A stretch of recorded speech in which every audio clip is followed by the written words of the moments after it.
merveilleux stage Ouais. en présence de Éric Gandon lui-même. Ouais. Voilà, et c'est un stage qu'on a vécu avec beaucoup d'amour, beaucoup de bonheur, beaucoup d'harmonie. Ouais. Ça nous a fait énormément de bien et on a découvert qu'un être humain peut manger Ouais. et peut vivre sans manger. Ouais. Vous vous rendez compte, c'est incroyable, mais je viens de le vivre moi. Ouais. En ce moment, vous me voyez, je suis en plein stage. Je suis à mon 6e jour. Ouais. Je termine ce stage au 7e jour.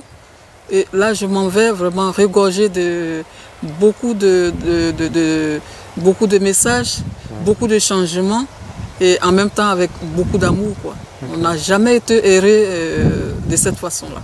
Okay. Qu'est-ce que tu as préféré dans le stage?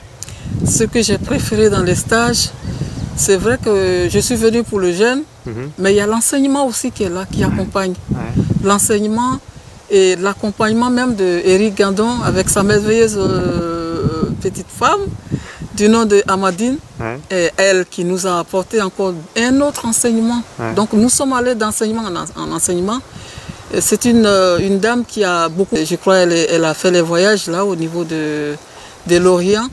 Et donc elle a apporté aussi ce bonheur qu'elle nous a partagé, On ne peut pas mesurer vraiment ce bonheur, c'est vrai. Et toi, comment tu te sens alors après 6 jours de jeûne, au 6e jour? Le 6e jour, ben, j'ai la conscience tranquille. Technique de savoir gérer une faim, ben, je me sens bien. Je me sens très bien. Et tu veux les résumer en 3 mots, qu'est-ce que tu dirais? Si je dois résumer tout ça en un mot, je dirais le jeûne est fait pour l'être humain qui veut rester en bonne santé. D'accord. Ok. Merci Vela. Merci, Mais merci. je te dis merci aussi, Eric. Merci.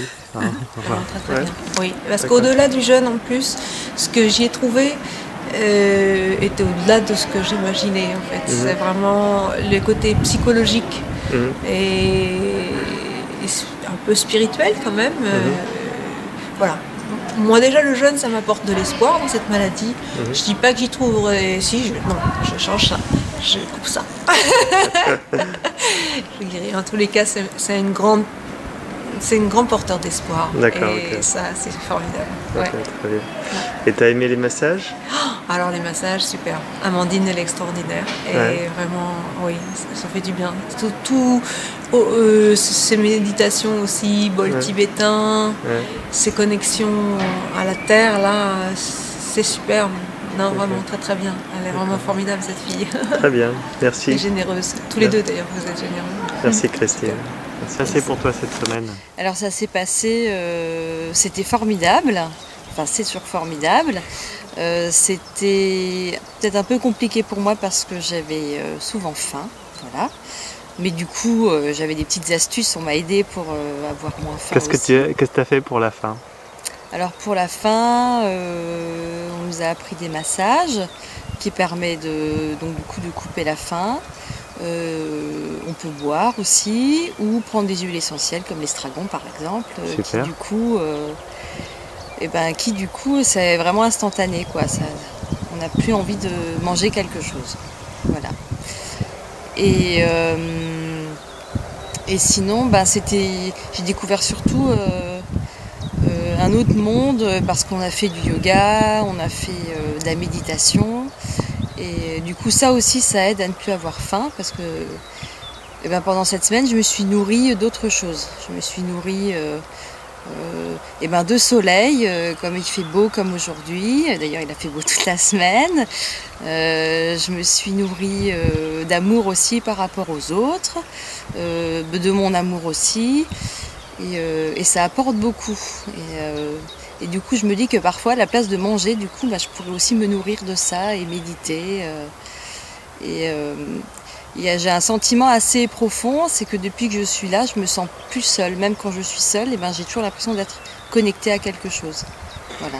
Et ça t'a semblé une semaine ou ça t'a semblé plus d'une semaine, moins d'une semaine ou... Alors les jours paraissaient très longs, même si on avait tout le temps des activités, même pendant les pauses, on avait toujours plein de choses à faire parce qu'on allait au sauna, au hammam, on pouvait faire des massages. Moi je me suis fait masser pratiquement tous les jours et ça aussi ça m'a beaucoup apporté, le toucher et ça m'a fait beaucoup de bien. Mais quand je regarde maintenant la semaine qui s'est déroulée, j'ai l'impression que ça a duré 1 mois. J'ai fait tellement de choses et au niveau aussi cérébral, physique, on s'est tellement rempli et que c'est immense, quoi. Ça m'a paru le temps à décupler. Est-ce qu'il y a... Du cœur, on a aussi travaillé le pardon. Et du coup, c'est une vraie libération de pouvoir se pardonner et pardonner aussi aux autres. Et du coup, se sentir plus léger et ne plus vivre avec ça. Voilà, et sentir aussi des vibrations entre les uns et les autres. Ça, c'était très fort, humain. Il y a des choses que tu as préférées dans la semaine ou moins? Qu'est-ce qui t'a plu ou...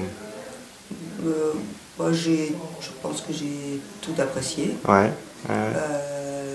Ce que j'apprécie particulièrement avec tes séminaires, c'est qu'on n'a pas le temps de s'ennuyer, puisque tu nous fais des ateliers conférences tout le temps. Donc le temps passe vite.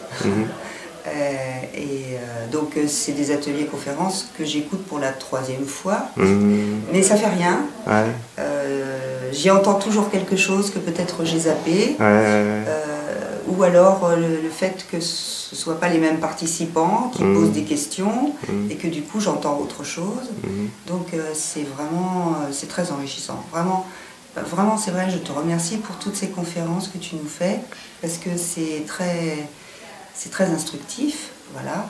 Ça nous éduque sur la petite usine, enfin non, la formidable usine qu'on a à l'intérieur. Et justement, comment prendre soin de cette usine, de bien huiler tous les rouages, justement, si on veut rester jeune, en bonne santé et bien vieillir, quoi. Voilà. Maintenant que j'arrive à la 2e partie de ma vie, c'est mon objectif de vieillir jeune. Et c'est peut-être